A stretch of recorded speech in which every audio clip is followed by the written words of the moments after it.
नमस्कार दोस्तों, संभव दूत में आपका स्वागत है। आप देख रहे हैं संभव दूत न्यूज। सत श्री अकाल, आदाब। मैं हूं महेश कुमार।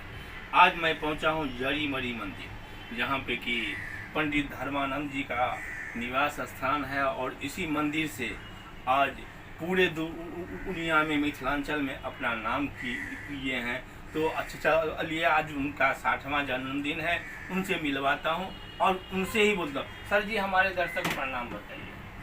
नमस्कार सभी मैथिल समाज या अनन्य सभी प्रांतीय भारतवासियों को सादर नमस्कार। बड़ों को प्रणाम, छोटों को शुभ आशीर्वाद। मैं पंडित धर्मानंद योगी झा, ग्राम शुभंकरपुर लोहा, मधुबनी से हूँ। विगत 41 वर्षों से जनीमनी माता का सेवक हूँ। बचपन से ही मेरा उद्देश्य रहा कि जहाँ भी रहूँ सर उठा के रहूँ और समाज सेवा करता रहूँ। जो भी जिस परिस्थिति में भी था, मैं कुछ न कुछ करता रहा। मुझे जनीमनी माता की बड़ी कृपा मिली। उनकी कृपा से महाराष्ट्र समाज में भी गौरव महाराष्ट्र पुरस्कार भी प्राप्त हुआ। उत्तर प्रदेश, बिहार, मिथिला या अनन्य क्षेत्र में भी सभी जाति धर्म के लोग मुझे बहुत प्यार करते हैं। और इसी प्यार के बल पर मैं अपना 60वां वर्ष पूरा कर रहा हूँ। 28 जून 1964 मेरा जन्म है और मुझे लग रहा है कि अभी भी मैं थका नहीं हूँ, रुकूंगा नहीं, झुकूंगा नहीं।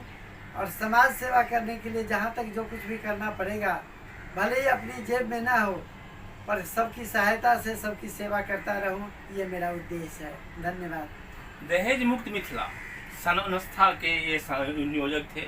और उस संस्था को जब तक इन्होंने देखता रहा और देखने के बाद सामान्य दहेज मुक्त मिथिला जो है बहुत फूला फला।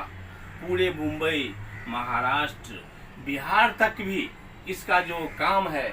और लोग दहेज से के विषय में ये लोग को समझाते थे।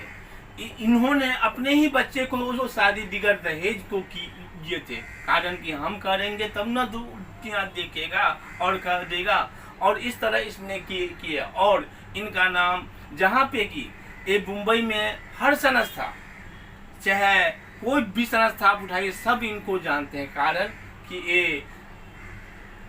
ये व्यक्ति हर जगह जाते हैं। और भले ही ये अपंग हैं, लेकिन इनका मनोबल अपंग नहीं है। और अपने मनोबल के बल पे समाज में अपनी ख्याति, अपनी प्रख्याति ये सब रखे हैं। तो दहेज मुक्त मिथिला से क्या क्या काम किए हैं, बताएंगे हमारे धर्मानंद। ये तो वास्तविक में ये बखान करने की बात नहीं है।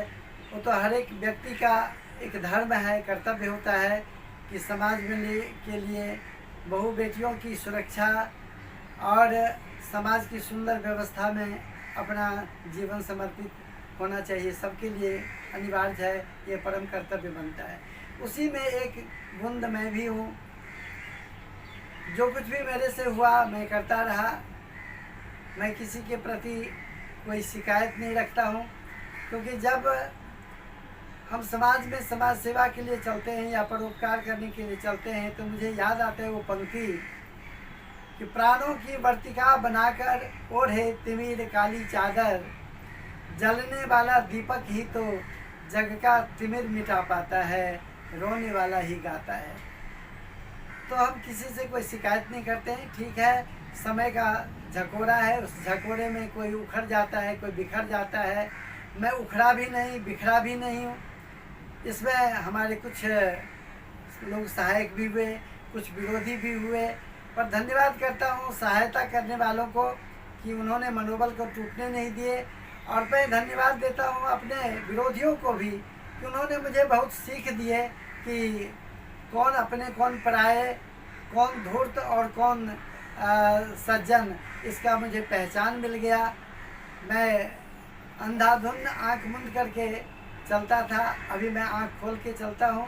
और मुझे विश्वास है कि अभी भी जो मेरे हाथ में काम आएगा, उस काम को मैं बढ़िया से अंजाम दूंगा।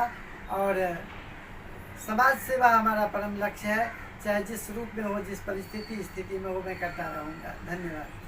60 वर्ष यानी साठा और तब पाठा एक कहावत है, और इन्हें बिगुल फूके हैं कि जो भी काम जो भी हमसे बन सकेगा, जब तक जिंदा हूँ तब तक मैं समाज के ही हित में काम करते रहूँगा।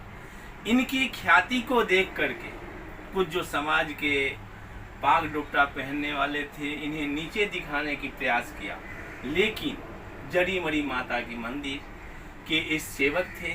उन माता की कृपा, जन्म स्थान जहाँ पे की मिथिला से हैं, जानकी की कृपा और उनके ही प्रथम पुत्र हनुमान जी के कृपा से इनको बाल बांकर, हाँ कुछ दिन के लिए तो ये गम में डूब गए कि मैंने कौन सा गलती किया कि जिसका प्रायश्चित मुझे ऐसा मिला है, लेकिन ये दुख में बिखरे नहीं, ये दुख में भी निखर गए और आज समाज के बीच में अपने मान मर्यादा इज्जत के साथ रहते हैं। कहीं जाते हैं लोग इन्हें धर्मानंद गुरु के नाम से जानते हैं, चाहे मराठी समाज हो, उत्तर भारतीय समाज हो, मैथिल समाज हो, और समाज ने तो इनको आगे बढ़ाने की प्रयास किया।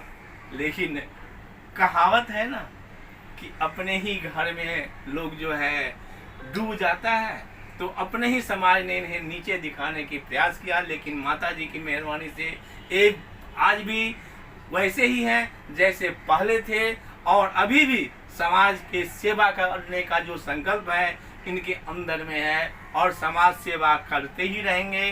तो आज इनका जन्मदिन है, संभवदूत परिवार के तरफ से इनके जन्मदिन की हार्दिक शुभकामना। और कुछ कहना चाहते हैं अपने समाज को? मैं संभवदूत चैनल को और इसके संचालक श्री महेश जी, आपको मैं भूरी भूरी प्रशंसा करते हुए धन्यवाद साधुवाद देता हूँ। आप यहाँ तक पहुँचे, मैं समाज के प्रति निष्ठा से हूँ। मेरे से भी कोई भूल चूक हुई हो, आखिर हूँ तो इंसान, मनुष्य के जीवन में जो कुछ करता है उसी से कुछ भूल भी होती है, जो करता ही नहीं है उससे भूल क्या होगी। तो मैं चाहूँगा कि मैं अपने वर्षगांठ पर, 60वां वर्षगांठ पर, अगर मेरे से भी कोई भूल चूक हुई हो तो मैं अपने उन समाज के वरिष्ठ लोगों से, कनिष्ठ लोगों से, माता बहनों से, बेटियों से मैं क्षमा याचना करता हूँ। अगर कोई भूल चूक हुई हो तो आप मन से निकाल दें। मैं प्रतिज्ञा लेता हूँ कि मैं बिना वैर भाव से, मैं किसी द्वेष भाव से, मैं किसी शिकायत और शिकवा से दूर हटकर मैं और भी निखरता रहूं, प्रखरता रहूं, देवी माँ की सेवा और समाज सेवा करता रहूं। यही मेरा उद्देश्य रहेगा और यही मेरा अंतिम उद्देश्य रहेगा। आखिर आप सबका आशीर्वाद और शुभकामना जरूर चाहिए, चूँकि मेरा मनोबल बढ़ता रहे, कभी घटे नहीं, कभी टूटे नहीं, कभी रुके नहीं। इसी के साथ जय महाराष्ट्र, जय मिथिला और जय भारत। धन्यवाद। देखें कि हमारे हर प्रश्न को जवाब जो है पंडित धर्मानंद जी ने दिए, इसके लिए उनको धन्यवाद, जन्मदिन की धन्यवाद। फिर मिलेंगे किसी और न्यूज के साथ। देखते रहिए हमारा संभवदूत न्यूज। सब्सक्राइब कीजिए, लाइक कीजिए। धन्यवाद।